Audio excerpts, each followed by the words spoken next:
Good morning, brothers and sisters. Once again, I feel so blessed today because I know God has allowed me to impart to you the things that He's impressed in my mind and in my heart. The words of encouragement and the words that actually ushers to salvation for those who still need to know about the salvation that Christ has offered to mankind. And allow me to say my usual introduction. Welcome to our new episode of It's Interesting to Know. Today I'm going to be discussing with you about the truth about blessings. You know, when you inquire from somebody, a brother or sister in the church or in the public, for example, asking them, how are you? They would certainly tell you that I'm so blessed. And in giving, and they will proceed by giving you the details of the blessing that they received. But the 9 out of 10 instances, they would always tell you about the material blessings that they receive. New car, new house, new job, new promotion. There's a prospect for new business. The travel dream has come true, and the approval for application abroad has actually finalized. Seldom somebody would say that I don't have anything except that I know that I am safe. More so that you would never hear anybody who would confidently declare, as what Job declared in his book Job chapter 1 verse 21, when he said, the Lord gave, the Lord has taken away, may the name of the Lord be praised always and forever, because he felt he's so blessed. Nobody would ever say that. I've never heard anybody saying that, but they would always tell you that I have this, I have that, amazing, and I'm so blessed. More of the material things.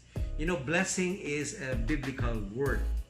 In Greek word evlogia or makarios, it means you're being blessed or being happy as a recipient of God's unmerited gifts or grace. No?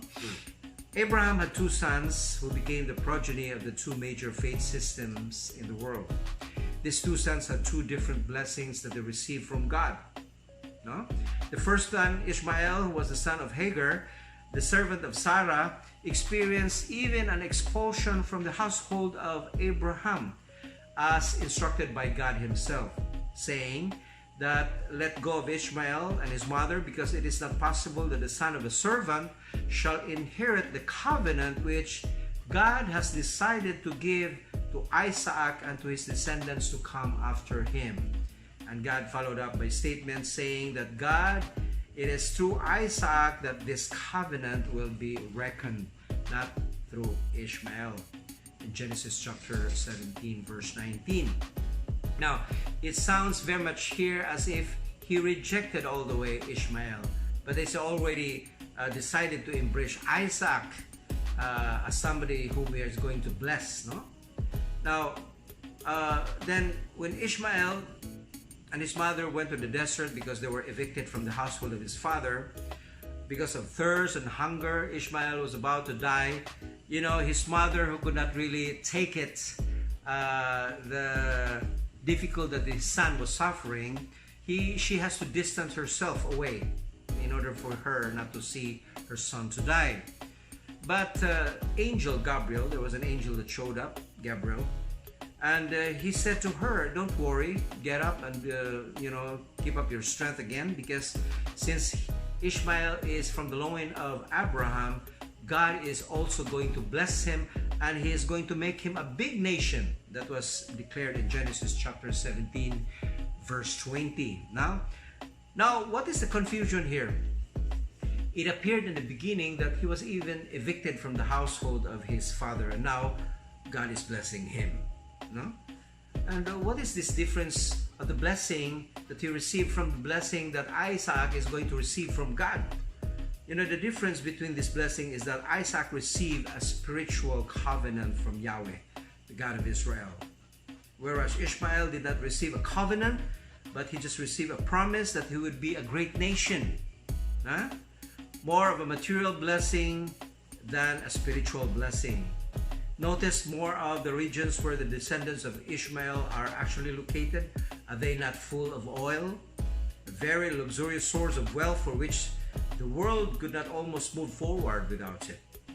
And so Ishmael received this type of blessing, and it is a very obviously material kind of blessing. And it is naturally allocated for him and for his descendants. There is even no need for faith to function there, because it is a given thing. There's no requirement. Whether he likes it or not, God has decided to give it to him. Okay? Now, how does this contrast with the blessing given to Isaac?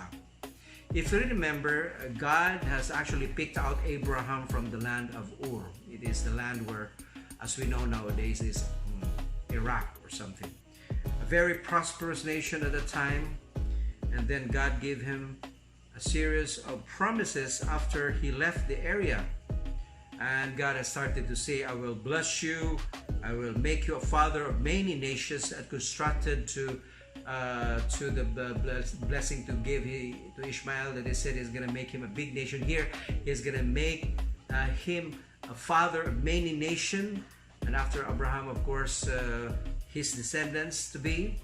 Okay, I will give Canaan to you as your permanent possession forever. Canaan, by the way, is the Philistine, or in the present name is Israel today. He promised that he's going to give it to him as his eternal possession. Take note of that. Now, what is this type of blessing?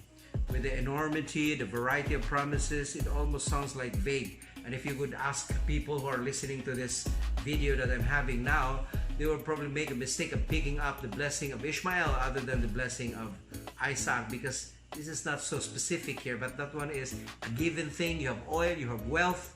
I would rather get that. But you see, this one, since it is a covenant, it is spiritual, it is the thing that stays throughout eternity. And the only thing that is quite difficult here, because the requirement here, the other one has got no requirement, by the way, but this one has got a requirement. The requirement here, in order for this covenant to function, is faith. Okay? Because as the Bible declares, without faith, you cannot actually please God. You have to remember that mankind was made by God in order for him to be glorified. We are on the process and on the function and the living for his glory. We keep on giving him glory day by day for as long as we breathe. No? That is the requirement. Without faith, we cannot please God. Now, faith that God requires from us is an accurate faith. It is not more of the depth or the size of the faith. Even said, even if it is as small as a mustard seed, it is all right for as long as the object of your faith is accurate. Our faith is in the New Testament period is Christ as our salvation, means of salvation. That is the accuracy of the faith that requires from us. Now, what is more superior, we ask? The blessing of Ishmael or the blessing of Isaac? We have to remember that the blessing of Ishmael are all material things, right? And since material things and desire of this world passes away, all those people who believe in it and addicted to it shall be also passed away with the material things that they have. Whereby the blessing of Isaac, which he received, which is actually more of a spiritual never passes away. It stays throughout all eternity, right? Now, because everything is covered by spiritual, when God said, let there be light, and the light came to be, and it is covered. If God is able to produce light out of darkness, he could also produce the food that we eat, the clothes that we wear, the houses that we live. There's nothing impossible to God at all.